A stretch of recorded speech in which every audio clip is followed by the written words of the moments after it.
En diciembre de 1944, cuando el mundo creía que Alemania ya no tenía fuerzas para atacar, Hitler desató una última ofensiva desesperada.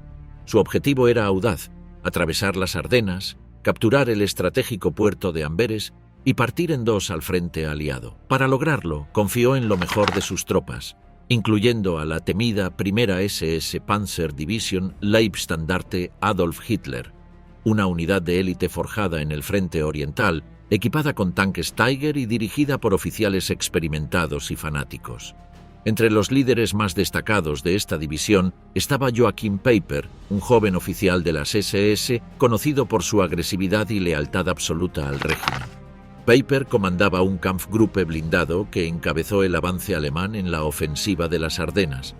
A su lado estaban figuras como Max Hansen y Werner Petschke, responsables de los batallones de reconocimiento y apoyo blindado, respectivamente. Del otro lado, los estadounidenses estaban mal preparados. Tropas dispersas, algunas recién llegadas de entrenamiento, ocupaban el frente.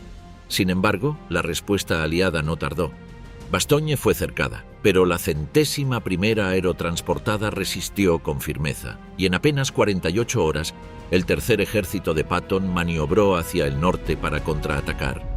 La primera SS Leibstandarte, fanáticos, curtidos y al límite. La primera división SS Panzer Leibstandarte Adolf Hitler era, en teoría, una de las unidades mejor preparadas del ejército alemán. Pero para diciembre de 1944 ya no era la fuerza intacta que había desfilado como guardia personal del Führer. Había peleado en casi todos los frentes y perdido a miles de sus veteranos. Lo que quedaba era una mezcla de fanatismo, experiencia acumulada y fatiga extrema. Durante la campaña del Frente Oriental, la Leibstandarte se había ganado una reputación entre sus propios mandos como una división agresiva, despiadada y difícil de frenar. Participó en batallas urbanas, asedios prolongados y contraataques relámpago. Había aprendido a moverse rápido, a improvisar en el caos y a actuar con brutalidad, algo que sus superiores valoraban como eficiencia táctica. Esa experiencia de combate, adquirida en condiciones extremas, marcó el estilo de la unidad. Después, en Normandía, sufrió algunas de las peores bajas de toda la Waffen-SS. En el verano de 1944, se enfrentó directamente con fuerzas británicas, canadienses y estadounidenses en combates cuerpo a cuerpo, bombardeos constantes y enfrentamientos con blindados.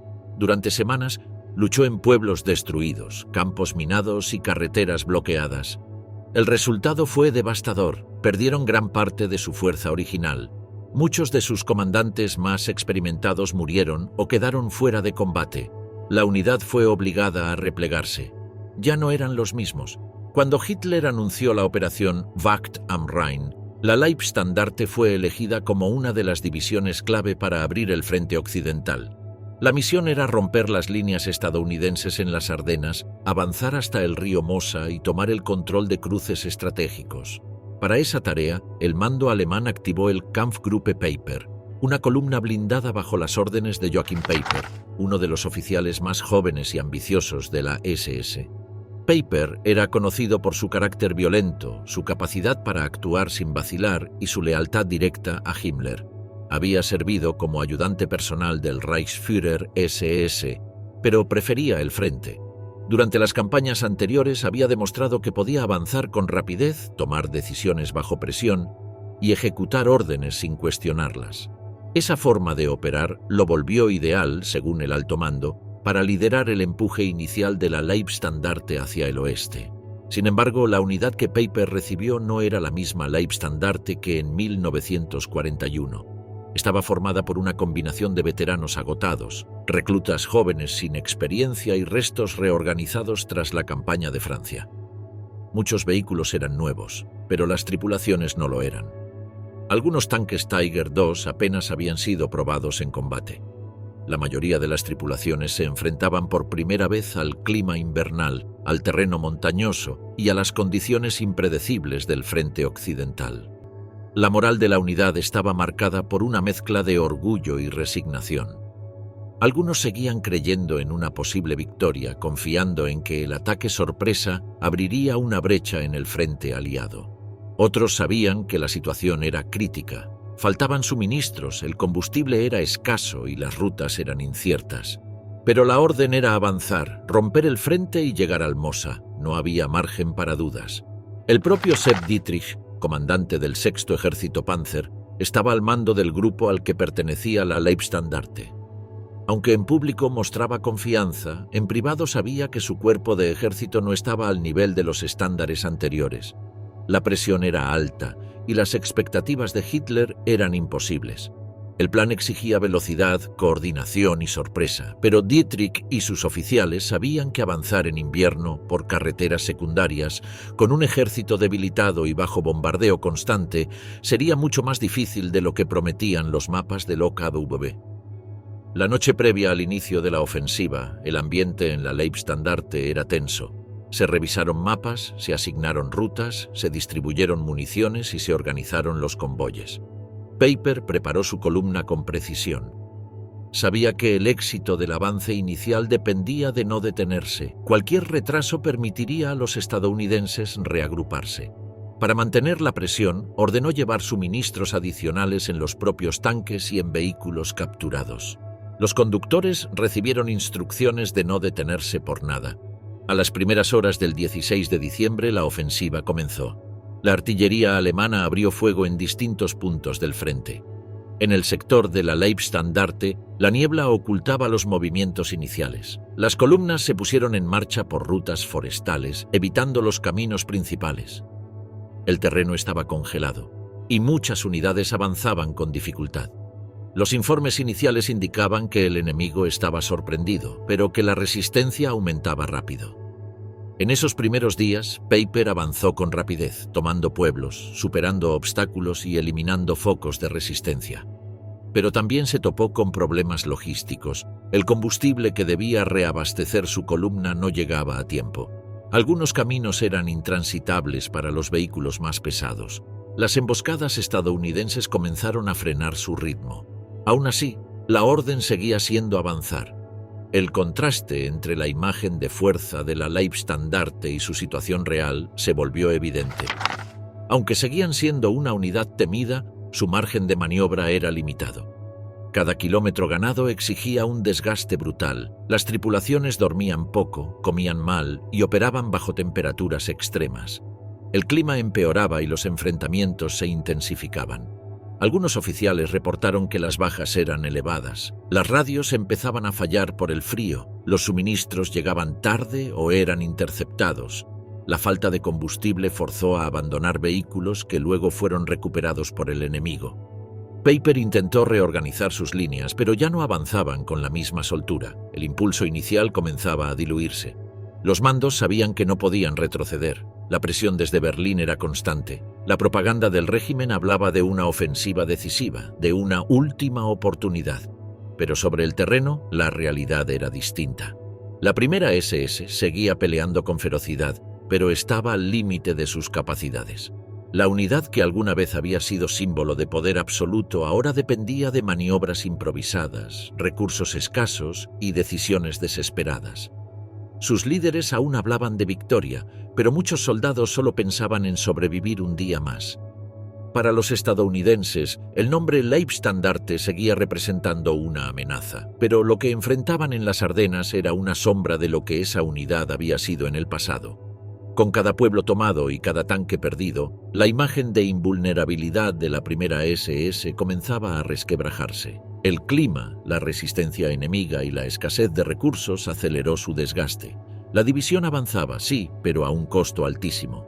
La ofensiva apenas comenzaba, pero para muchos en la Leibstandarte ya era evidente que no estaban peleando una batalla para ganar, sino para resistir lo inevitable. Las divisiones de Patton, tanques entrenados para romper frentes. Durante la segunda mitad de 1944, mientras el frente occidental avanzaba por Francia y Luxemburgo, el Tercer Ejército de Estados Unidos, dirigido por George S. Patton, se consolidó como una fuerza ofensiva clave. Bajo su mando operaban varias unidades blindadas, entre ellas la 4ª y la 10ª División Blindada, consideradas piezas fundamentales en las operaciones de contraataque. Estas divisiones fueron seleccionadas por su movilidad, su disciplina operativa y su capacidad para enfrentar blindados enemigos incluso en condiciones extremas. la Cuarta División Blindada, dirigida por el general Hugh Gaffey, había demostrado su eficacia desde la campaña en Normandía. Estaba estructurada con 3 comandos de combate, cada uno capaz de actuar de forma independiente: CCA, CCB y CCR. Esta configuración permitía dividir la fuerza en unidades más pequeñas y ágiles, adecuadas para distintos tipos de terreno y objetivos. Patton consideraba a esta división su favorita, tanto por su agresividad como por su capacidad de ejecución. En diciembre, la Cuarta División fue una de las primeras en ser movilizadas hacia el norte, en dirección a Bastogne. Avanzaron desde Arlon con rapidez, cruzando pueblos congelados y carreteras heladas. Sin embargo, la maniobra tuvo un alto costo. Uno de sus batallones perdió 33 tanques en el intento de abrir camino hacia la ciudad sitiada. Las tropas se toparon con una defensa férrea por parte de la Quinta División Paracaidista alemana y una brigada de cañones autopropulsados, lo que frenó su empuje en Martelange, a unos 20 kilómetros del objetivo. Patton no aceptaba excusas. Dio la orden de seguir adelante sin pausa, con el mensaje claro de «avancen sin mirar atrás». Sabía que cada minuto contaba. La presión para cumplir su promesa de llegar a Bastogne antes de Navidad era total. La ciudad estaba cercada y el 101º aerotransportado resistía sin refuerzos. El general confiaba en que su empuje desde el sur lograría abrir una brecha a tiempo. La 10ª División Blindada, por su parte, tenía un papel diferente, pero no menos crítico. Se le encargó la defensa del flanco sur del cerco. Mientras la Cuarta intentaba llegar desde Arlon, la 10ª mantenía posiciones clave para evitar que las unidades alemanas avanzaran hacia el este y desbordaran la línea. Sus batallones de tanques ligeros y medios, junto a infantería motorizada, se enfrentaron a ataques repetidos, con condiciones de terreno que complicaban cada movimiento. Los soldados de la 10ª División operaban en pueblos pequeños, a veces empantanados por la nieve y otras veces cortados por la artillería enemiga. A pesar de la inferioridad numérica en ciertos sectores, la división logró mantener la línea, conteniendo avances alemanes que buscaban explotar el flanco. Su función era contener, resistir y dar tiempo a las fuerzas móviles de Patton para ejecutar el contraataque. El 22 de diciembre, el propio Eisenhower autorizó formalmente a Patton a iniciar la ofensiva desde el sur. La orden era frenar el avance alemán, liberar Bastogne y cortar la línea enemiga en dirección a Houffalize. Para ello, Patton organizó un golpe inicial con 3 divisiones, la 26ª, la 80ª y la Cuarta Blindada. Estas unidades debían moverse de manera coordinada, con rutas distintas pero con un mismo objetivo: quebrar la ofensiva alemana desde su base. La 26ª División, comandada por Willard S. Paul, avanzó desde el sur recorriendo más de 25 kilómetros antes de hacer contacto con fuerzas alemanas en las cercanías de Wils. Se enfrentaron a la brigada de granaderos del Führer, cuyos mandos quedaron fuera de combate en las primeras horas del encuentro, provocando desorganización entre sus filas. Fue uno de los primeros enfrentamientos donde los estadounidenses lograron desarticular una unidad enemiga sin quedar expuestos a contraataques inmediatos. La 80ª División, bajo Horace McBride, se desplazó de forma paralela y se topó con resistencia más intensa cerca de Ettelbruck. Los soldados alemanes del 352º Regimiento Volksgrenadier plantaron cara en zonas urbanas, provocando combates casa por casa.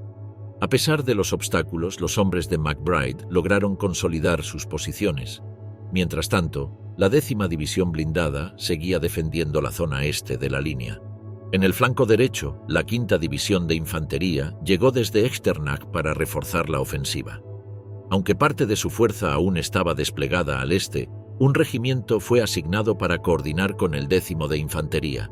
Ambas unidades planificaron un contraataque contra los Volksgrenadier alemanes que intentaban controlar puntos elevados al norte del río Sauer. Ese mismo día, el general Charles Dowan recibió la orden de reforzar las defensas en la retaguardia, especialmente en la línea del río Mosa. Se prepararon demoliciones en más de 250 puentes por si las fuerzas alemanas llegaban a esa zona. Esta acción buscaba frenar cualquier intento de cruce y evitar que el enemigo tuviera acceso a depósitos logísticos o rutas hacia Verdún. A pesar de esto, el mando confiaba en que el golpe de Patton desde el sur evitaría llegar a ese punto. La coordinación entre blindados, infantería, artillería e ingenieros fue clave. Las divisiones del Tercer Ejército no eran perfectas, pero estaban organizadas de forma que cada una podía adaptarse a nuevas órdenes con rapidez. Los comandantes de combate sabían operar bajo presión, y muchos de ellos habían combatido desde el desembarco en Normandía. A nivel táctico, las divisiones blindadas estadounidenses estaban divididas en 3 comandos operativos que actuaban como unidades combinadas. Cada uno incluía tanques, infantería mecanizada, artillería autopropulsada y unidades de reconocimiento. Esto les permitía atacar en grupos pequeños y responder a cambios en el terreno con rapidez.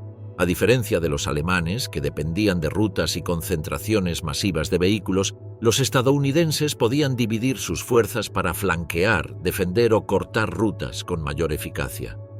El Cuarto Ejército también contaba con el apoyo del 87º, que asumió parte del frente de la Cuarta División, permitiendo su concentración completa en el avance hacia Bastogne. Esta reorganización táctica permitió a Patton concentrar fuego y fuerza en los puntos más débiles del enemigo. Durante los días siguientes, la presión sobre las divisiones de Patton aumentó. Las condiciones del terreno eran adversas: carreteras congeladas, visibilidad limitada por tormentas de nieve, minas escondidas bajo el hielo. Sin embargo, los equipos de ingenieros despejaban rutas mientras las columnas de tanques avanzaban. En algunos sectores, las fuerzas de vanguardia debían enfrentarse a emboscadas de unidades alemanas escondidas en bosques cercanos. En uno de esos avances, la Cuarta División blindada llegó a Martelange, donde retomó la iniciativa y forzó a los alemanes a retroceder. Los tanques Sherman y los vehículos de infantería motorizada avanzaron en formación cerrada, enfrentando fuego antitanque desde casas en ruinas y fortificaciones improvisadas. A pesar de las bajas, lograron mantener la ruta abierta durante 48 horas, lo que permitió el paso de refuerzos hacia el norte. La coordinación aérea también jugó un papel importante. Aunque el clima dificultó los vuelos, cuando hubo despeje, los cazas aliados atacaron las líneas alemanas y despejaron sectores por donde avanzaban las columnas blindadas. Esto alivió parte de la presión sobre los soldados que combatían en primera línea. El rendimiento de las divisiones del Tercer Ejército en esos días marcó un punto de inflexión. No solo resistieron la presión alemana, sino que lograron invertir el ritmo de la ofensiva. La disciplina operativa, la experiencia acumulada desde Normandía y la organización flexible permitieron mantener la ofensiva en marcha, incluso con recursos limitados y en condiciones extremas. Para finales de diciembre, las unidades bajo el mando de Patton ya no eran solo una fuerza de contención. Habían pasado a ser el motor del contraataque aliado en el sur del saliente. La Cuarta y la 10ª División blindada, junto a las divisiones de infantería que las apoyaban, demostraron que podían actuar como un bloque ofensivo coordinado. El éxito de Patton no se debió a superioridad técnica o material. Los tanques alemanes seguían siendo más potentes en duelos 1 contra 1. Pero las divisiones del Tercer Ejército compensaban esa desventaja con maniobra, rapidez, apoyo mutuo y un mando que no dudaba en presionar hasta el límite. El Tercer Ejército avanzaba, y eso significaba que el plan alemán comenzaba a quebrarse. Hitler lanza su último golpe, la ofensiva del 16 de diciembre. En los últimos meses de 1944, Adolf Hitler enfrentaba el colapso. El frente oriental retrocedía frente al empuje soviético y en el oeste los aliados estaban a las puertas de Alemania. En ese escenario, el dictador decidió lanzar una ofensiva final en el oeste. No se trataba de una operación defensiva ni de una retirada táctica. Era una apuesta total.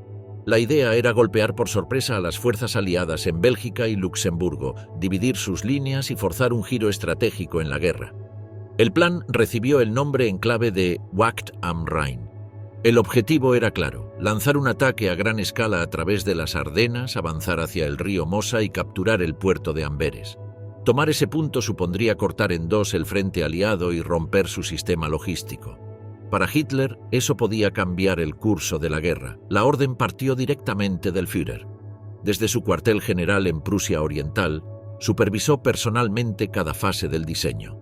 Ignoró las objeciones de sus principales generales, quienes consideraban la idea inviable. El terreno era difícil, el clima invernal afectaba la movilidad y los recursos eran limitados. A pesar de eso, Hitler ordenó concentrar fuerzas suficientes para lanzar el golpe. La ofensiva se planificó en silencio. El alto mando alemán movilizó cerca de 30 divisiones, incluyendo unidades Panzer, infantería, paracaidistas y Volksgrenadier. Se creó una nueva formación blindada, el Sexto Ejército Panzer, bajo las órdenes de Sepp Dietrich. También se prepararon otras agrupaciones de choque, como el Quinto Ejército Panzer de Hasso von Manteuffel y el Séptimo Ejército, encargado de cubrir el flanco sur. Las tropas comenzaron a posicionarse en secreto. Se utilizaron marchas nocturnas, radiosilencio y rutas secundarias para evitar ser detectados. Algunas unidades recorrieron hasta 500 kilómetros a pie o en vehículos durante varias semanas para llegar al punto de partida. En paralelo, se camuflaron tanques, cañones y depósitos de combustible en bosques y pueblos pequeños. El disfraz funcionó. Los servicios de inteligencia aliados no detectaron movimientos fuera de lo normal. A mediados de diciembre todo estaba listo. Las tropas se concentraron a lo largo de un frente de más de 130 kilómetros en una zona que se creía secundaria. El área elegida, en las Ardenas, ya había sido utilizada en 1940 durante la invasión de Francia. Entonces, el ejército alemán había logrado sorprender a los franceses. Hitler esperaba repetir la jugada. La diferencia era que ahora el enemigo era distinto. El desgaste era mayor y el tiempo jugaba en contra. El 16 de diciembre, a las 5:30 de la mañana, comenzó la ofensiva. Una descarga de más de 1000 piezas de artillería abrió el fuego contra las posiciones estadounidenses. El bombardeo duró casi 2 horas. Golpeó puestos de mando, líneas de comunicación, trincheras y rutas logísticas. La intención era paralizar la capacidad de respuesta del enemigo antes de lanzar la infantería. Una vez terminado el fuego de preparación, las unidades blindadas avanzaron. El terreno estaba cubierto de nieve y hielo. Las carreteras eran estrechas, resbalosas y flanqueadas por bosques. A pesar de eso, las columnas alemanas comenzaron a internarse en territorio aliado. La niebla matinal impidió el reconocimiento aéreo, lo que dio ventaja a los atacantes. La primera línea aliada estaba formada por divisiones estadounidenses con poca experiencia. Algunas llevaban poco tiempo en el frente, otras estaban en sectores tranquilos después de combates previos. En varios casos, las unidades fueron superadas en número y potencia de fuego. La confusión se propagó rápido. Las líneas de comunicación fueron cortadas y muchos pelotones quedaron aislados sin saber si retroceder, resistir o retirarse. En el sector norte, el Sexto Ejército Panzer se movía con lentitud pero con fuerza. Entre sus columnas destacaba el Kampfgruppe Peiper, una agrupación de élite con tanques Tiger y Panther, encargada de abrir paso hacia el río Mosa. En el centro, el Quinto Ejército Panzer lograba penetrar entre las posiciones de la 28ª y la 106ª División de Infantería estadounidense. En el sur, el Séptimo Ejército aseguraba el flanco contra posibles contraataques desde la región de Luxemburgo. El ataque tomó por sorpresa al alto mando aliado. En sus informes se consideraba improbable una ofensiva alemana de gran escala en ese sector. La mayoría de los recursos estaban concentrados en la región de Aquisgrán, donde se esperaba un ataque frontal. La apuesta alemana por el factor sorpresa dio resultado en las primeras 24 horas. Sin embargo, no todo funcionaba como estaba previsto. La congestión en las rutas de avance frenó el movimiento de los blindados. Algunos caminos estaban bloqueados por vehículos averiados o atascados en la nieve.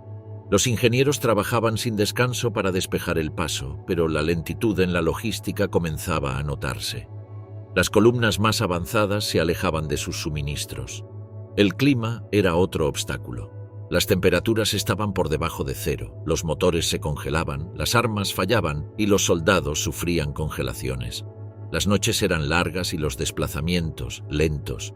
Las tropas debían moverse en formación cerrada, lo que las hacía más vulnerables a emboscadas cuando el enemigo reaccionara. A pesar de todo, Hitler ordenó seguir adelante. Estaba convencido de que la victoria dependía de mantener el impulso. Dio instrucciones para que no se detuvieran los avances por falta de combustible. Se priorizó el uso de reservas capturadas. También se autorizó la confiscación de depósitos enemigos abandonados. El objetivo seguía siendo Amberes. En el mando alemán, algunos generales seguían dudando. Consideraban que el frente estaba demasiado estirado y que el éxito dependía de variables fuera de su control, pero el Führer no aceptaba objeciones. Había definido la operación como el golpe que decidirá el destino del Reich. Las primeras 48 horas de la ofensiva mostraron resultados mixtos. En algunos sectores las tropas avanzaban sin resistencia. En otros, los estadounidenses comenzaban a organizar la defensa. La falta de coordinación entre las columnas alemanas provocó cuellos de botella. Algunos puntos clave no fueron tomados a tiempo. La reacción aliada se aceleraba. El 17 de diciembre se registraron enfrentamientos más intensos. En varios pueblos, las tropas alemanas tomaron el control brevemente antes de ser expulsadas. Las comunicaciones aliadas comenzaron a reorganizarse. Se enviaron divisiones de reserva hacia el norte. Eisenhower movilizó unidades blindadas desde Francia. Las primeras órdenes de contención fueron emitidas. A pesar de los problemas, la ofensiva seguía en marcha. El mando alemán creía que aún era posible romper el frente y llegar al Mosa, pero el retraso acumulado comenzaba a reducir las posibilidades. La ventaja inicial de la sorpresa estaba desapareciendo. Las rutas congestionadas, la escasez de combustible y la resistencia creciente complicaban el panorama. En Berlín, la propaganda difundía el mensaje de que la ofensiva estaba logrando sus objetivos. Se hablaba de una gran victoria en marcha. Se usaron imágenes de tanques avanzando, pueblos recuperados y tropas animadas. Pero en el frente, los mandos sabían que el margen de error era mínimo. Cada hora contaba. Los primeros informes de contraataques aliados llegaron el 18 de diciembre. Algunas posiciones retomadas por los estadounidenses indicaban que el frente no estaba roto por completo. Peiper seguía avanzando, pero con dificultades. La línea de suministro se alargaba y los cruces de ríos no se tomaban a tiempo. El avance se hacía más lento y vulnerable. En el sector sur, la respuesta fue más rápida. Tropas del Tercer Ejército comenzaron a reorganizarse. El general Patton ya planeaba un giro hacia el norte para frenar la ofensiva. La noticia del ataque había llegado a todos los niveles del mando aliado. Ya no era una sorpresa, era una batalla abierta. La operación Wacht am Rhein seguía su curso. Hitler confiaba en que el avance llegaría al Mosa antes del 24 de diciembre. A partir de ahí creía que el caos político en el bando aliado forzaría un repliegue. Pero en el terreno, las condiciones reales no se alineaban con esa expectativa. La nieve, la resistencia enemiga y los errores de ejecución amenazaban con frenar el avance antes de tiempo. El 16 de diciembre marcó el inicio del último intento del Tercer Reich por alterar el rumbo de la guerra en Occidente.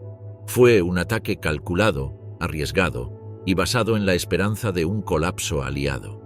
En sus primeras horas generó confusión, retrocesos y preocupación entre los mandos enemigos. Pero la pregunta no era si había sorprendido, sino si lograría sostenerse el tiempo suficiente para conseguir su objetivo. Kampfgruppe Peiper, avance a sangre y fuego hacia el Mosa. El 16 de diciembre, antes del amanecer, el Kampfgruppe Peiper estaba preparado. La columna de más de 100 blindados esperaba sobre una carretera forestal cerca de Blankenheim. Los motores rugieron casi al mismo tiempo que comenzó el bombardeo inicial. El grupo era la fuerza de choque de la primera SS y tenía una sola instrucción: avanzar con rapidez hacia el río Mosa, dejando atrás cualquier resistencia. Joachim Peiper, con 29 años, ya era considerado un oficial temido.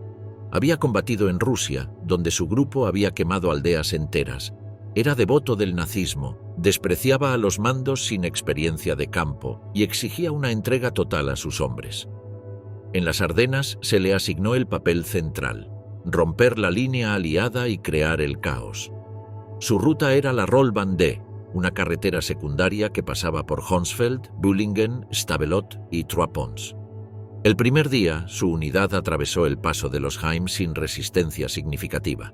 Llegaron a Honsfeld el 17 de diciembre y capturaron grandes cantidades de combustible. Peiper obligó a prisioneros estadounidenses a cargar sus tanques a punta de pistola. Luego la columna siguió hacia Bühlingen, enfrentando artillería enemiga y ataques aéreos. En Ligneville, Peiper se topó con blindados de la 9ª División acorazada. Hubo enfrentamientos, pero la columna no se detuvo. Avanzaban disparando en todas direcciones sin dejar atrás enemigos vivos. En su camino dejaron destrucción y temor. Durante 2 días, su columna recorrió más de 40 kilómetros en territorio enemigo. Cruzaron bosques congelados, pueblos destruidos y carreteras estrechas. El terreno era difícil y las condiciones meteorológicas hacían que cada metro costara tiempo y combustible. La columna se alargaba y perdía contacto con sus flancos. A pesar de eso, Paper siguió empujando. El 18 de diciembre, el grupo llegó a Stavelot. Paper no se detuvo a asegurar la ciudad, confiado en que las unidades que venían detrás la retomarían. En lugar de atrincherarse, decidió seguir rumbo a Trois Ponts, buscando cruzar el río Salm. Pero al llegar al puente, los ingenieros del 51º Batallón de Combate de Ingenieros ya lo habían volado. El primer tanque alemán cayó al agua. Ante el obstáculo, Paper giró hacia el noroeste, siguiendo el valle del Ambleve. Tomó la Gleitze y cruzó el río en Cheney. Fue atacado por cazas estadounidenses, perdió varios vehículos. Aún así, logró cruzar el riachuelo con parte de su columna. Luego intentó avanzar hacia Huerbeaumont, pero la carretera era tan estrecha que los tanques dañados bloqueaban el paso. Tardaron horas en despejar la vía. Mientras esto ocurría, los ingenieros del 291º Batallón destruyeron otro puente en Neufmoulin, cerrando el paso hacia el Mosa. Paper se vio forzado a regresar a la Gleise, ahora con la columna fragmentada y con poco combustible. Malmedy, el crimen que desató la furia aliada. La mañana del 17 de diciembre de 1944, una pequeña columna estadounidense del 285º Batallón de Observación de Artillería cruzó Malmedy en dirección a Saint-Vith. Eran cerca de 140 soldados. A las 11:45 pasaron por el cruce de Baugnes, donde se toparon con una fila de tanques alemanes avanzando hacia la intersección. Los vehículos pertenecían al Kampfgruppe Paper, la vanguardia de la primera SS Leibstandarte Adolf Hitler. Los tanques abrieron fuego sin previo aviso. Tras un intercambio breve y desigual, los estadounidenses se rindieron, salieron arrastrándose desde sus camiones con las manos en alto. Un oficial de tanque alemán, con acento inglés claro, les dijo: «La primera división Panzer SS les da la bienvenida a Bélgica, señores». Nadie respondió. Todos sabían lo que significaba estar en manos de la SS. Según testimonios recogidos después de la guerra, antes del inicio de la ofensiva, Hitler había instado a la Sexta Panzerarmee a avanzar sin ninguna contención humana. No hay documentos que confirmen esa orden, pero muchos soldados entendieron que no debían perder tiempo con prisioneros. Algunos oficiales como Paper lo consideraban una directiva implícita. Otros, como el suboficial Ernst Koller, aseguraron haber recibido instrucciones explícitas de no dejar con vida a ningún civil belga ni capturar enemigos. Ese 17 de diciembre, los prisioneros estadounidenses fueron reunidos en un campo abierto cerca del Café Baudargues, a unos pasos del cruce. El frío era intenso y caía nieve ligera. El grupo fue rodeado por soldados alemanes. Mientras tanto, otros miembros del Kampfgruppe continuaban la marcha hacia Ligneuville. Paper pasó cerca del lugar en un semi-oruga, bromeando con los prisioneros. «Es un largo camino hasta Tipperary, muchachos». Con el paso del tiempo, más soldados fueron llevados al campo. Alrededor de las 14 horas, sin una orden clara y sin previo aviso, varios alemanes abrieron fuego. Algunos usaron metralletas, otros fusiles automáticos. Los estadounidenses cayeron donde estaban. Algunos intentaron escapar, otros fingieron estar muertos. Soldados como James Matera lograron huir entre la nieve. Otros se refugiaron en el Café Baudargues, pero los alemanes lo incendiaron y dispararon a los que salían huyendo.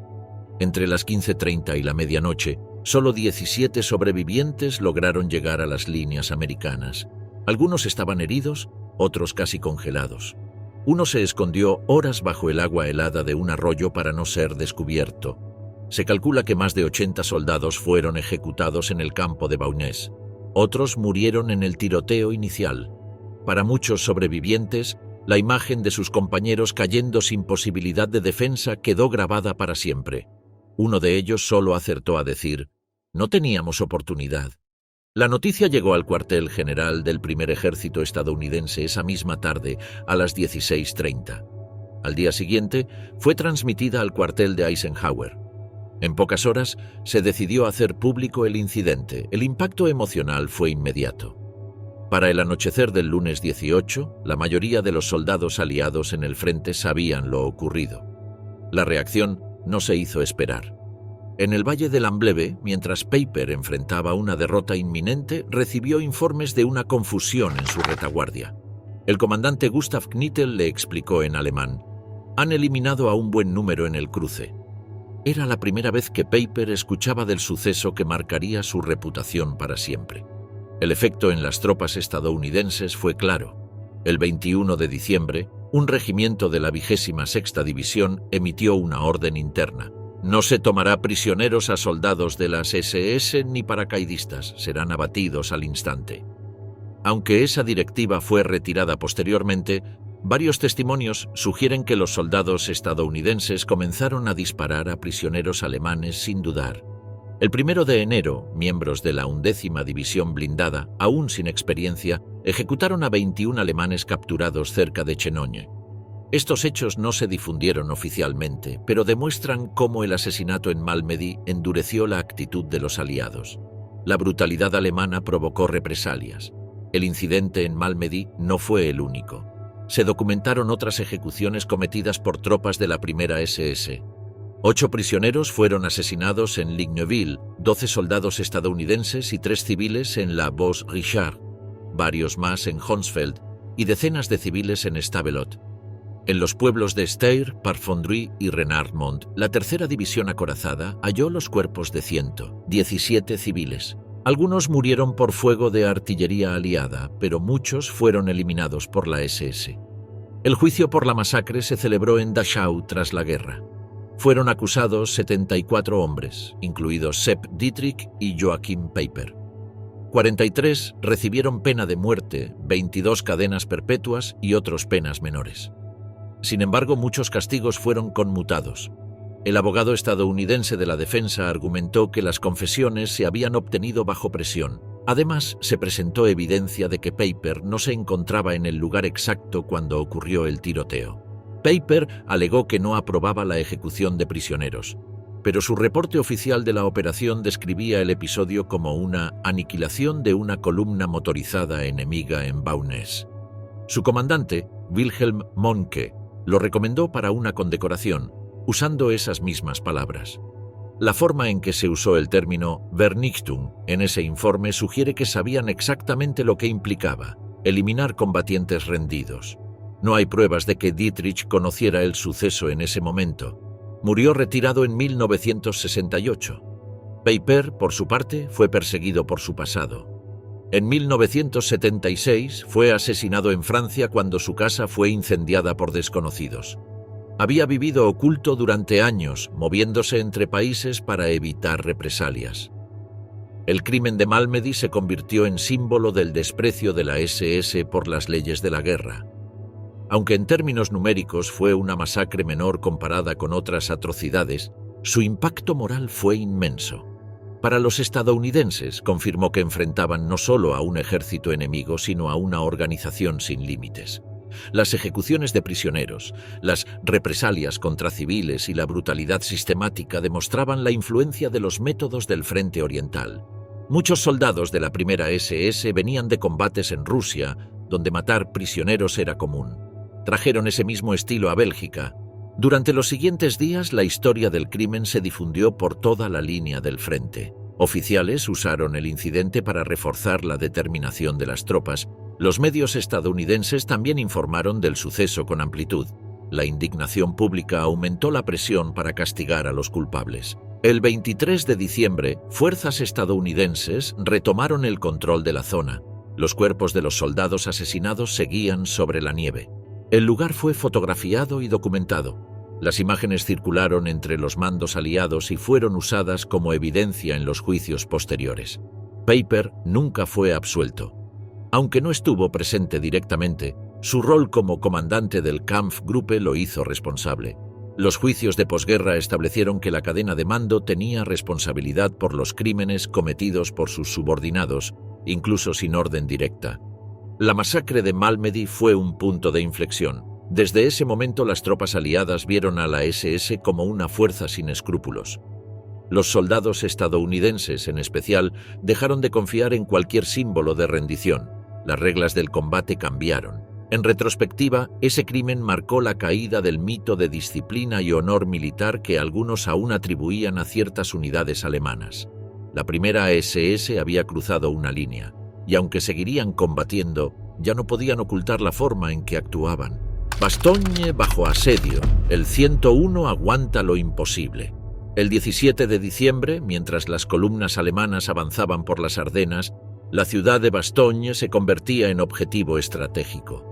Su importancia no radicaba en su tamaño, sino en su cruce de caminos. 7 rutas importantes atravesaban la localidad, lo que la convertía en una pieza clave para el avance hacia el Mosa. La Wehrmacht no podía dejarla atrás sin arriesgar su retaguardia. Ese día, los primeros disparos de artillería alemana alcanzaron el centro urbano. Miles de civiles belgas y restos de unidades estadounidenses en retirada se refugiaban en sus calles. Algunos afirmaban que los tanques enemigos ya estaban a las puertas. La tensión aumentaba con cada hora.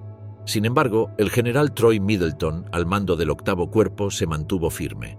Sabía que el mando aliado ya había activado su única reserva, el 18º Cuerpo Aerotransportado. La noche del 17, bajo lluvia helada, las divisiones 82ª y 101ª Aerotransportadas cruzaron Bélgica en camiones. El trayecto desde Reims fue lento, con caminos nevados y visibilidad mínima. El enemigo interceptó parte de las transmisiones radiales. Aviones alemanes sobrevolaron la zona lanzando bengalas. Aún así, ambas divisiones llegaron a tiempo. El 18 de diciembre, la 101ª División Aerotransportada, bajo el mando provisional del general Anthony McAuliffe, tomó posiciones en Bastogne. No había tiempo para fortificaciones. Usaron edificios, graneros y casas destruidas como trincheras. A su alrededor, unidades de la 10ª División Blindada y remanentes de otras formaciones ocuparon posiciones defensivas improvisadas. Para el 19 de diciembre, los alemanes comenzaron a cerrar el cerco.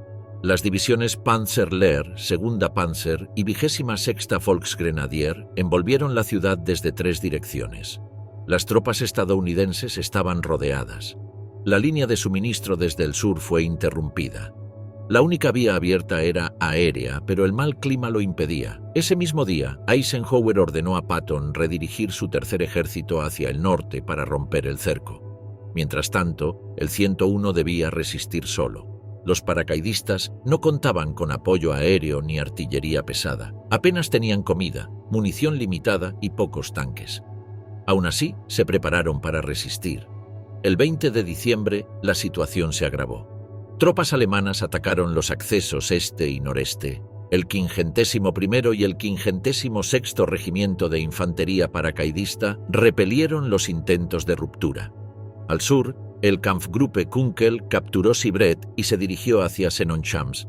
La presión se intensificaba. McAuliffe organizó pequeños grupos de reacción con tanques, artillería ligera y unidades mezcladas para taponar cada hueco. El 21 de diciembre los paracaidistas estaban totalmente aislados. El cerco era completo. Los disparos de artillería alemana eran constantes. Las municiones se racionaban. Algunos cañones solo contaban con 10 proyectiles. Los médicos operaban sin morfina y los heridos yacían en sótanos sin calefacción. Ese día, el general von Lüttwitz, comandante del 47º Panzerkorps, envió una carta a McAuliffe exigiendo la rendición.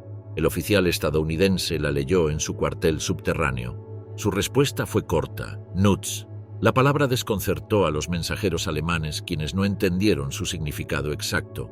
Uno de los oficiales estadounidenses la tradujo como «váyanse al infierno». Esa negativa se volvió símbolo de la resistencia en Bastogne. El 22 de diciembre, los alemanes lanzaron nuevos ataques. La 26ª Volksgrenadier intentó infiltrarse por Bursy. La 15ª División Panzergrenadier atacó desde el suroeste, cerca de Senonchamps. La 2ª Panzer, al norte, se mantuvo en reserva tras avanzar hasta Tenneville. La Luftwaffe lanzó barriles con combustible sobre la zona, pero la mayoría cayó fuera del perímetro. Durante la madrugada del 23 de diciembre, el clima mejoró. El cielo despejado permitió a los aviones C-47 de la 9ª Compañía de Transporte lanzarse sobre Bastogne. Más de 250 toneladas de suministros fueron lanzadas, municiones, comida, plasma, mantas. Algunos barriles cayeron fuera del perímetro, pero la mayoría fue recuperada. Fue el primer alivio real para los defensores. Ese mismo día, el 101 lanzó contraataques locales. En Senonchamps, Task Force Brown resistió una ofensiva alemana con artillería ligera y tanques averiados. En Marby, la 10ª División Blindada impidió el paso de la Panzerlehr en combates a corta distancia. Aunque no podían romper el cerco, lograban mantenerlo contenido. El 24 de diciembre los alemanes lanzaron uno de sus ataques más fuertes. La 15ª Panzergrenadier penetró las líneas del 327º Regimiento de Infantería Planeadora y avanzó 1 kilómetro hasta Hemrull, pero al entrar al pueblo fueron emboscados. Los estadounidenses destruyeron todos los tanques y eliminaron a los 200 soldados enemigos. Ningún alemán escapó. Esa noche, la moral estaba por los suelos. El mal tiempo regresó. Las municiones seguían escaseando. La comida era mínima, pero las tropas sabían que Patton se acercaba. Cada noche escuchaban artillería más cercana. Se esperaba el alivio para Navidad. El 25 de diciembre, el ataque alemán se renovó. El 92º Regimiento Panzergrenadier intentó tomar Nefe, pero fue rechazado por el 51º paracaidista. Al norte, la 340ª Volksgrenadier atacó Longchamps y Ubursy. Aunque ganaron terreno, no pudieron consolidar posiciones. Los defensores celebraron la Navidad con lo que tenían. Algunos compartieron chocolate, otros escribieron cartas que no serían enviadas. Sabían que estaban resistiendo una de las batallas más duras del frente occidental. El 26 de diciembre, a las 16:45, un ingeniero de combate informó a McAuliffe: 3 tanques ligeros se acercan desde el sur. Parecen nuestros, eran parte de la 4ª División Blindada de Patton. Habían roto el cerco en Assenois. La comunicación fue breve.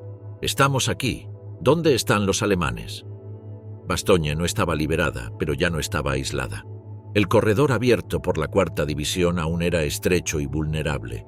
Sin embargo, marcaba el fin del asedio. Los soldados de la 101ª gritaban y levantaban sus armas. McAuliffe solo dijo: sabía que lo lograrían. El 27 y 28 de diciembre, Patton envió refuerzos por la carretera abierta. Las divisiones 6ª Blindada y 35ª de Infantería avanzaron desde Arlon para ensanchar la brecha. El mando alemán reconoció la amenaza. Advirtieron: hay una franja entre Saint-Hubert y Bastogne por la que los estadounidenses pueden penetrar en cualquier momento. La 101ª se mantuvo en sus posiciones. Muchos no fueron relevados.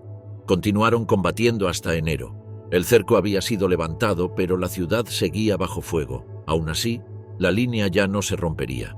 El asedio de Bastogne fue un símbolo. Para los alemanes representó un punto de atasco.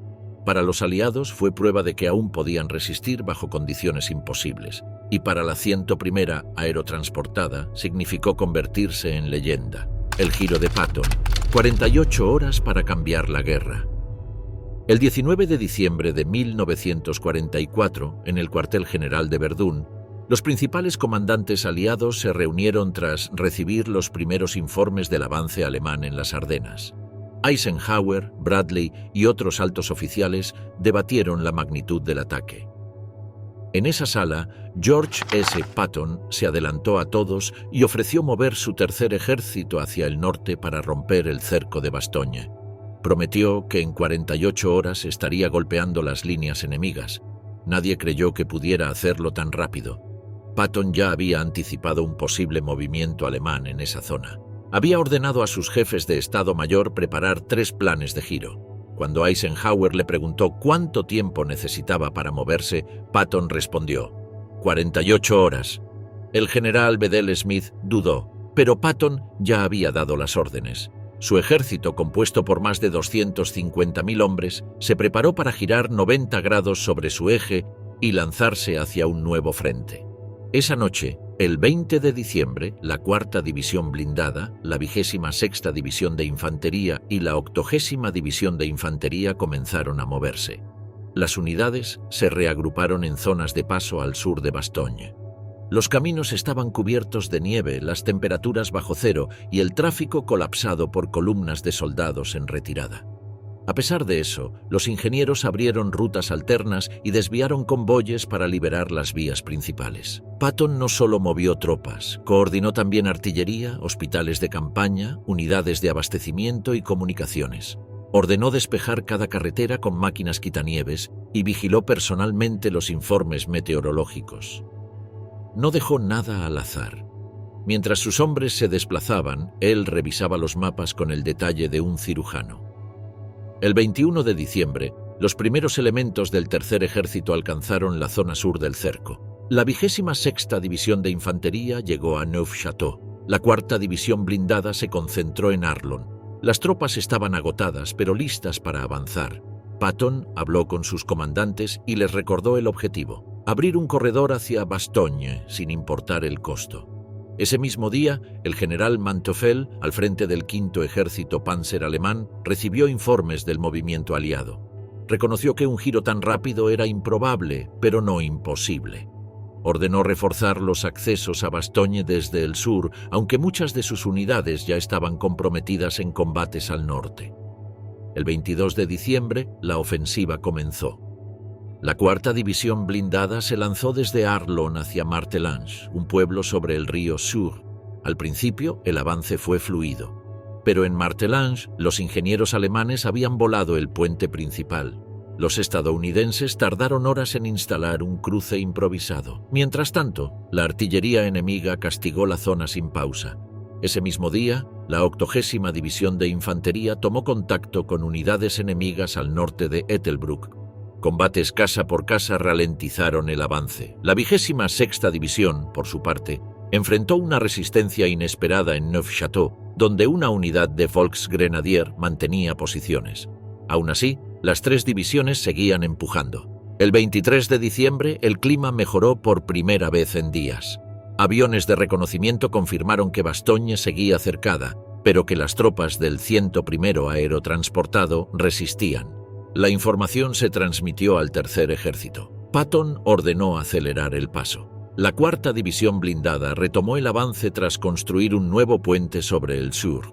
En la zona de Bigonville, los blindados estadounidenses enfrentaron una defensa organizada. La brigada Panzer del Führer había colocado cañones antitanque en calles estrechas. En el combate, los estadounidenses perdieron 19 tanques, pero siguieron avanzando. El objetivo era llegar a Assenois, última localidad antes de Bastogne. Ese día, la artillería del Tercer Ejército abrió fuego coordinado en más de 10 sectores. Patton había concentrado 349 piezas entre cañones ligeros, medianos y pesados. El fuego permitió romper líneas enemigas y cubrir el avance de los tanques. Los observadores en Bastogne escucharon las explosiones y comprendieron que el rescate estaba cerca. La logística fue crítica. Cada tanque necesitaba combustible, municiones, repuestos y apoyo mecánico. Los equipos de transporte trabajaron día y noche. Los ingenieros despejaron rutas bajo fuego. Las estaciones de radio mantuvieron conexión constante con las unidades en el frente. El sistema funcionó. El 24 de diciembre, Patton ordenó un empuje final hacia Bastogne. El grupo de combate liderado por el coronel Creighton Abrams, con 45 tanques Sherman y 800 soldados, recibió la misión directa de abrir la brecha. Avanzaron por una carretera estrecha y helada, flanqueada por árboles donde podían esconderse unidades enemigas. En las afueras de Assenois, encontraron campos minados. Los zapadores trabajaron a toda velocidad para abrir un paso. Un tanque pisó una mina y voló por los aires. Otro fue alcanzado por fuego antitanque. A pesar de las bajas, el grupo siguió avanzando. La presión aumentaba con cada metro. A las 16:45 del 26 de diciembre, un tanque del 37º Batallón blindado rompió la línea enemiga y entró en contacto con un puesto avanzado del 326º Regimiento de Ingenieros en Bastogne. El cerco había sido roto. Las tropas del 101º Aerotransportado salieron a recibirlos. El encuentro fue breve, pero simbólico. McAuliffe envió un mensaje a Patton. «Aliviado, gracias». Patton respondió con una nota escueta. «Lo prometí, lo hice». El corredor abierto era angosto y aún bajo fuego, pero la conexión estaba establecida. Los refuerzos comenzaron a entrar por esa ruta. Los suministros volvieron a fluir. El 27 de diciembre la presión sobre Bastogne disminuyó. Patton trasladó más unidades hacia el frente. La 6ª División Blindada reforzó el corredor. La 35ª División de Infantería se desplegó al este para asegurar los flancos. El mando alemán intentó cerrar la brecha, pero ya era tarde. La acción de Patton había cambiado el curso de la batalla.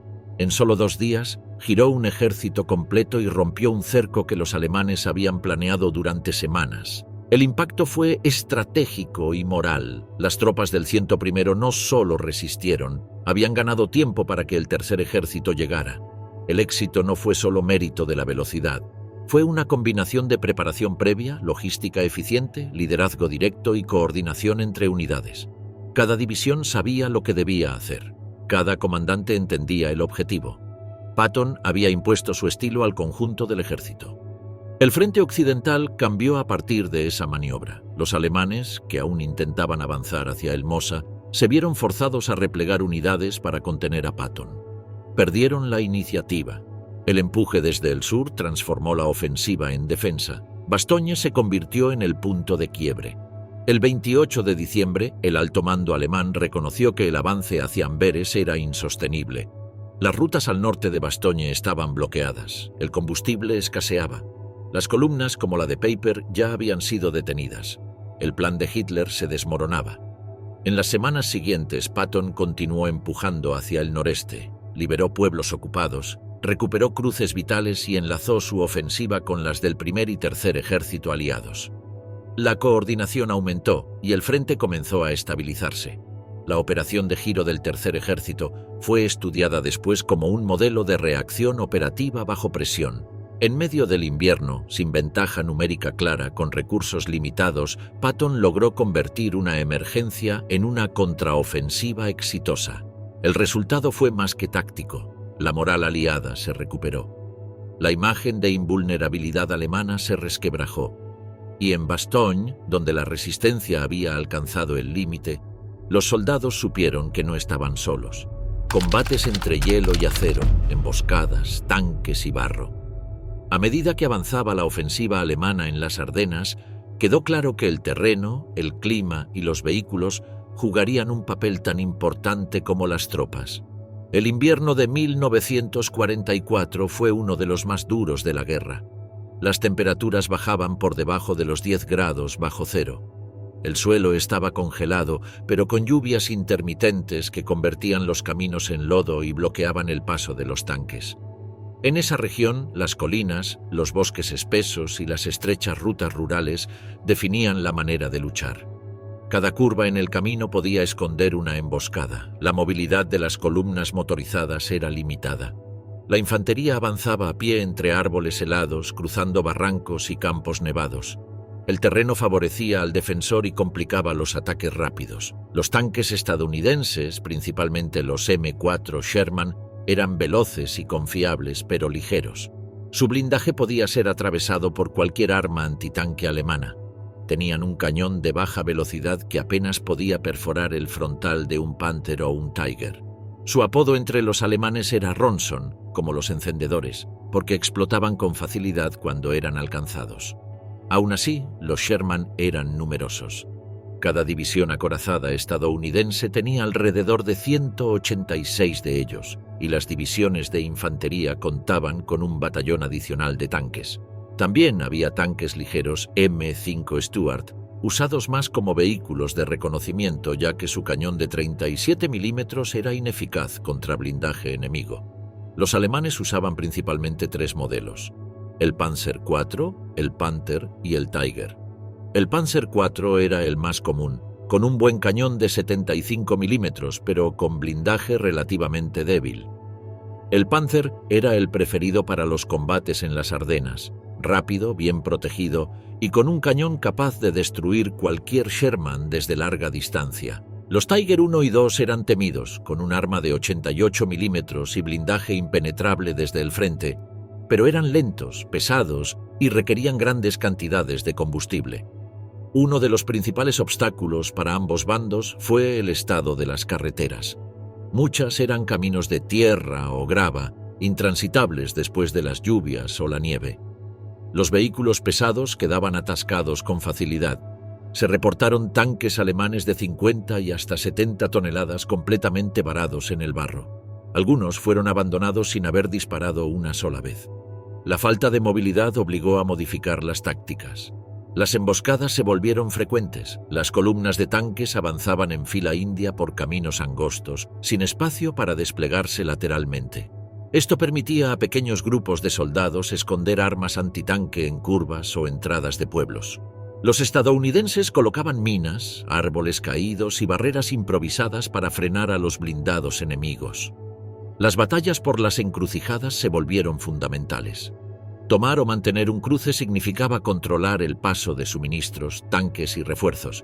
Bastogne fue el caso más conocido, pero hubo enfrentamientos similares en Saint, Vite, Manhai, Houffalize y Clairvaux. Muchas veces la posesión de un cruce decidía si una unidad podía avanzar o quedaba rodeada.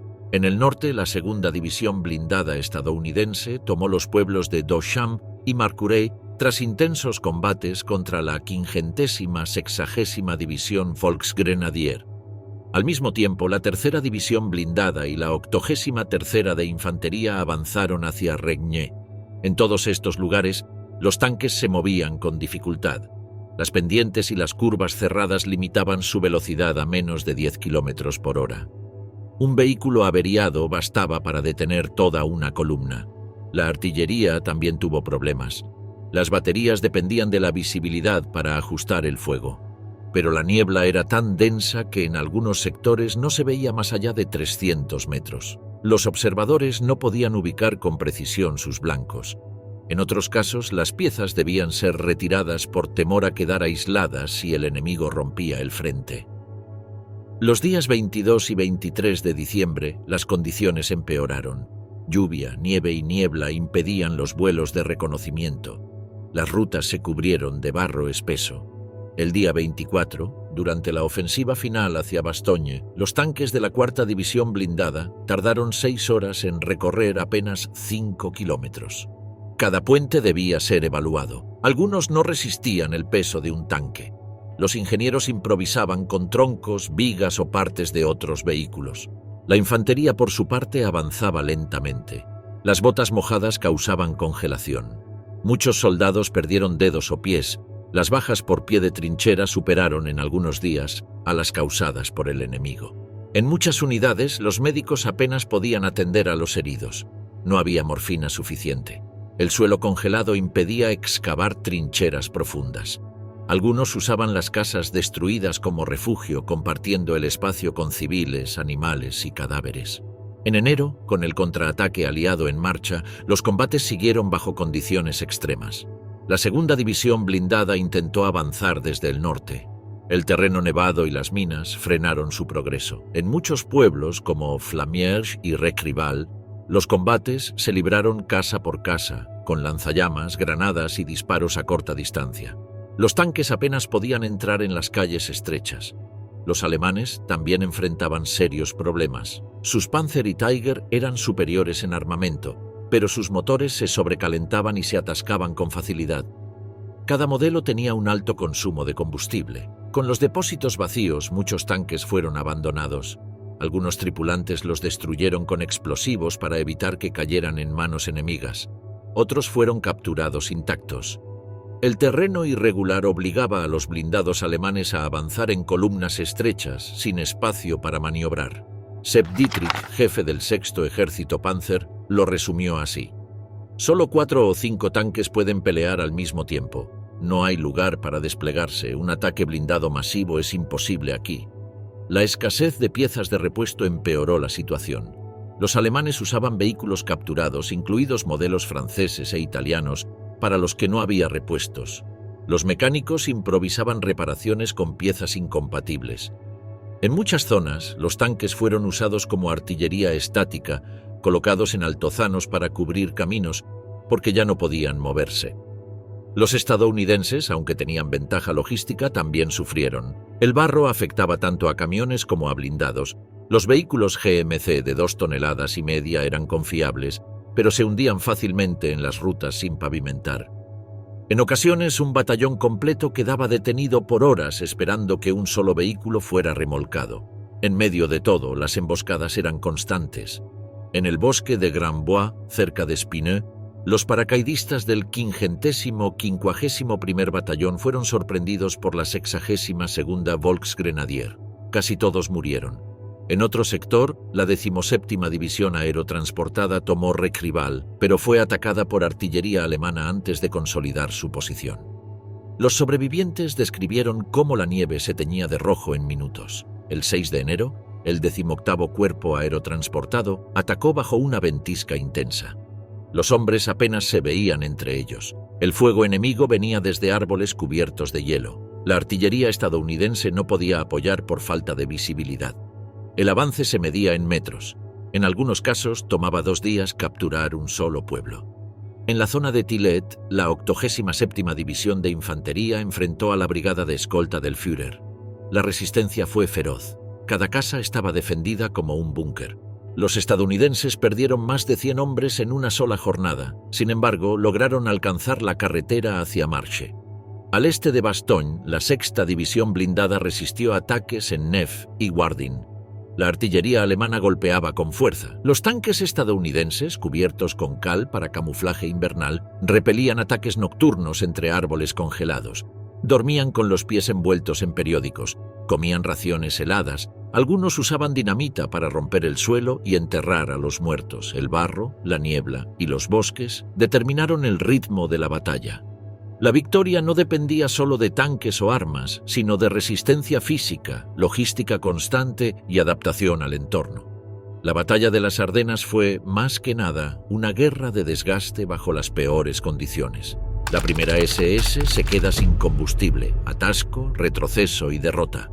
El 20 de diciembre de 1944, mientras la ofensiva alemana alcanzaba su punto más profundo, el Kampfgruppe Peiper estaba atrapado en la Gleise. Las reservas de combustible se habían agotado. Las comunicaciones con el resto de la primera SS eran casi nulas. Los informes enviados al cuartel general de Pries confirmaban la situación. Ni una gota de gasolina, apenas algo de munición.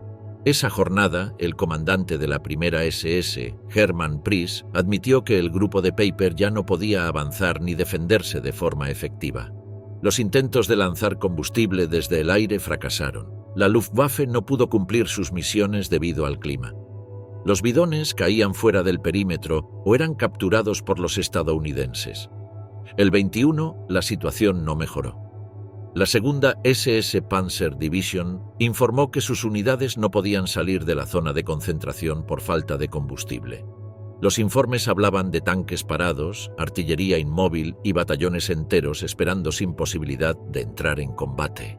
En paralelo, la 9ª SS Panzer notificó que solo su batallón de reconocimiento tenía movilidad. Ni sus Panthers ni sus piezas de artillería podían desplazarse. Ese mismo día, el Kampfgruppe Knittel intentó cruzar el río Amblev para asistir a Peiper, pero fue rechazado por la 30ª División estadounidense. El puente en Stavelot fue volado por ingenieros aliados. Los alemanes que intentaron vadear el agua fueron abatidos. La vía de escape estaba sellada. Al sur, otros grupos de la primera SS también estaban atascados. El Kampfgruppe Hansen, tras fracasar en su cruce en Petit Spy, tuvo que combatir sin apoyo de tanques. Su intento de abrir la carretera hacia Trois Ponts fue repelido por los paracaidistas del 55º Regimiento. Los ingenieros estadounidenses volaron los puentes restantes, obligando a los alemanes a retroceder. Peiper, sin opciones, ordenó la destrucción de sus vehículos. Unidades enteras quemaron sus tanques y cañones para evitar su captura. La noche del 23 al 24 de diciembre, unos 800 hombres abandonaron la Gleise a pie, cruzando entre las líneas aliadas. Lograron regresar a territorio alemán, pero dejaron atrás todo el equipo. El 24 de diciembre, la ofensiva de la primera SS estaba paralizada. La falta de combustible había sido un obstáculo insalvable. Los Panzer, Tiger y Panzer IV requerían grandes cantidades de gasolina, y las rutas de abastecimiento estaban saturadas o destruidas. El terreno accidentado y el clima invernal duplicaban el consumo previsto. Muchos tanques solo habían avanzado unos pocos kilómetros antes de quedar inmóviles. Los problemas venían desde antes del ataque. En la noche del 15 de diciembre, el primer SS Panzerkorps apenas tenía combustible suficiente para movilizar a la mitad de sus divisiones. El resto fue desviado del segundo SS Panzerkorps bajo la falsa premisa de que no sería necesario de inmediato. Esa decisión tuvo consecuencias fatales. La previsión logística del alto mando alemán había sido deficiente. Se habían acumulado depósitos lejanos, a salvo de bombardeos, pero fuera del alcance de las unidades de combate. Los cuarteles de intendencia no sabían del verdadero objetivo de la operación y no priorizaron el abastecimiento frontal. El resultado fue una cadena rota. Había gasolina en el Rin, pero no camiones para llevarla a las Ardenas. El 25 de diciembre, las unidades de la segunda y novena SS intentaron incorporarse al combate, pero apenas podían mover una parte de sus fuerzas. El segundo batallón de la novena SS, equipado con Panzer IV, recibió combustible limitado. Los Panzers no salieron de la retaguardia hasta el 28. Para entonces, el impulso de la ofensiva se había perdido. Los informes de la Panzerlehr también mostraban dificultades. En Moirsee, sus soldados tuvieron que vaciar bidones a mano para alimentar los motores. El suministro se basaba en pequeñas cantidades recogidas por cada batallón. Lo mismo ocurría con la 116ª Panzer. De sus 23 Panzers disponibles, más de la mitad estaban detenidos por falta de combustible. Peiper, al regresar con los sobrevivientes de su Kampfgruppe, no ocultó su frustración. Declaró que no se les había dicho la verdad sobre los suministros. Su unidad fue reconocida por haber avanzado más lejos que cualquier otra en la ofensiva, pero a un costo altísimo: 70 tanques perdidos, cientos de hombres muertos y sin cumplir su objetivo de alcanzar el Mosa. El 26 de diciembre, con la llegada de las primeras unidades del Tercer Ejército a Bastogne, quedó claro que el plan alemán se desmoronaba. Los Panzer estaban atrapados en caminos colapsados. El barro, las minas y los bloqueos impedían cualquier movimiento. Los depósitos de gasolina aliados en Spa y Stavelot, que podrían haber salvado a los alemanes, ya habían sido evacuados o destruidos. En los días siguientes, los mandos alemanes empezaron a ordenar la retirada. La prioridad era salvar a los soldados, no a los vehículos. Tanques sin gasolina fueron volados por sus propias tripulaciones o abandonados al borde del camino. La retirada fue caótica, sin apoyo aéreo y bajo constante presión aliada. El 28 de diciembre, el alto mando alemán reconoció que el objetivo de alcanzar el Mosa era inalcanzable. Hitler ordenó mantener las posiciones logradas, pero los oficiales sabían que la retirada era inevitable. El 1 de enero, muchos batallones SS ya no estaban en condiciones de combatir. Sus fuerzas estaban rotas, desorganizadas y mal abastecidas. La falta de repuestos también influyó. Muchos tanques dañados no podían ser reparados. Se canibalizaban entre sí, pero el tiempo era insuficiente. En varias divisiones, mecánicos intentaron reactivar vehículos usando piezas incompatibles. Algunos blindados fueron usados como puntos de fuegos fijos, enterrados en la nieve para usarlos como cañones estáticos. El 3 de enero, el Oberkommando reportó que la ofensiva debía detenerse. No quedaban reservas suficientes. Solo una pequeña fracción de la primera SS mantenía capacidad operativa. La mayoría de sus tanques estaban destruidos o inmovilizados. Sus tropas, sin medios de transporte, volvieron caminando a través de las Ardenas. La operación Wacht am Rhein había fracasado. El combustible, más que las balas o los soldados, había sido el factor decisivo. Los planificadores habían confiado en capturar reservas aliadas en lugar de garantizar sus propias líneas de suministro. Esa apuesta costó caro. La retirada de la primera SS marcó el fin del mito de su invulnerabilidad. Aunque seguía siendo temida, ya no era una fuerza capaz de cambiar el rumbo de la guerra. Su intento de cruzar Bélgica había terminado en desastre logístico. A partir del 5 de enero, las divisiones de las SS fueron reagrupadas y enviadas hacia el este. Hitler las necesitaba para frenar la ofensiva soviética. Lo que quedaba de la primera SS embarcó rumbo al frente oriental con pocos tanques, menos soldados y una reputación destruida. La batalla de las Ardenas demostró que sin combustible no hay ofensiva posible. Por más veteranos, fanáticos o bien armados que fueran, los hombres de la primera SS no pudieron avanzar más allá del límite que marcaban sus depósitos vacíos. El derrumbe final, la primera SS frente a su última derrota. El 1 de enero de 1945, mientras Hitler intentaba salvar su ofensiva lanzando ataques paralelos en Alsacia y contra aeródromos aliados, la realidad en las Ardenas era otra. La primera SS Panzerdivisión estaba agotada. Los soldados estaban exhaustos, sin apoyo logístico ni perspectiva de victoria.